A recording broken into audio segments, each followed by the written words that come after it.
We begin at the source. Think about this for a second. Before you were a self, you were a tremor in the dark. I mean, that's the origin, right? Before you had a name, before you had a body, there was just this, a vibration, a stir in the quiet. So if we really want to understand this current that moves through us, we have to go way back, all the way back to the moment before movement even existed. We have to go back to the myth of the first crack. Picture it. Before anything we know existed, there was just completeness.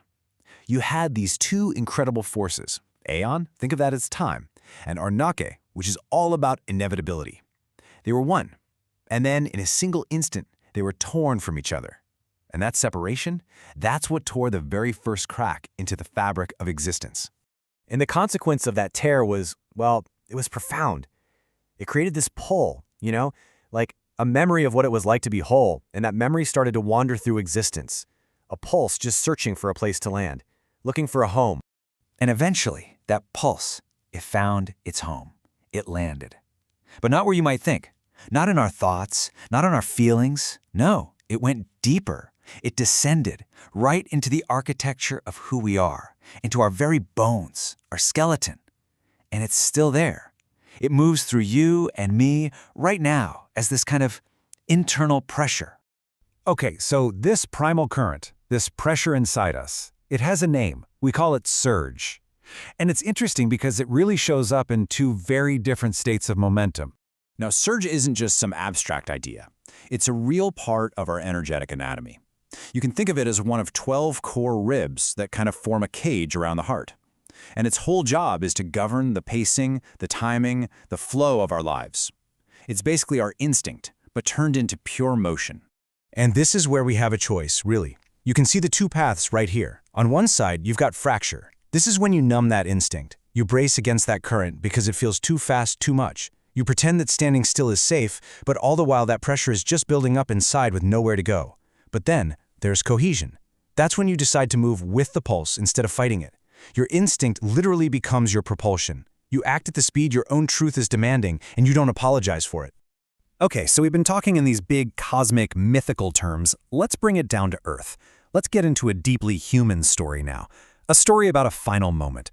A moment where the truth of this pulse, of surge, becomes completely undeniable. So there he was, sitting upright on the couch. He was swaying just slightly. You could tell the world was already starting to leave him. His words were starting to slip away. He was just held there, right in that space between one existence and the next. And then he lifted his hand, extended one single finger, and he touched my leg. And in that one moment, I felt everything.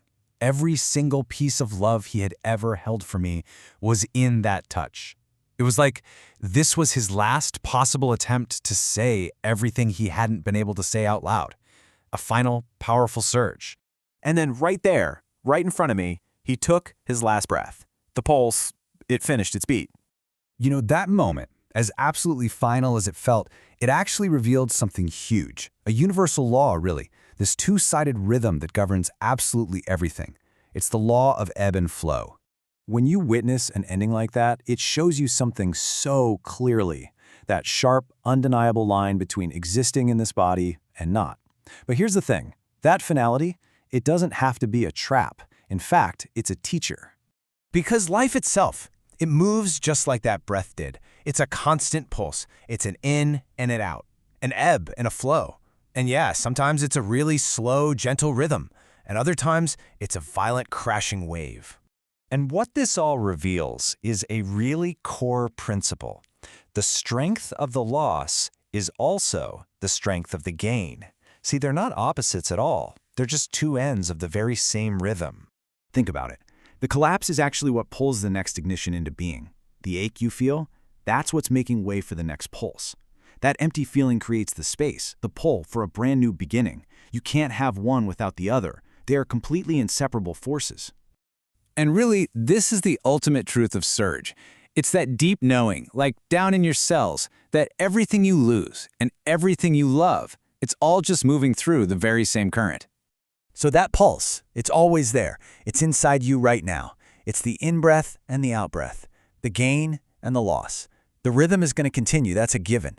So the real question we have to ask ourselves is, what happens when you stop being afraid of the swing?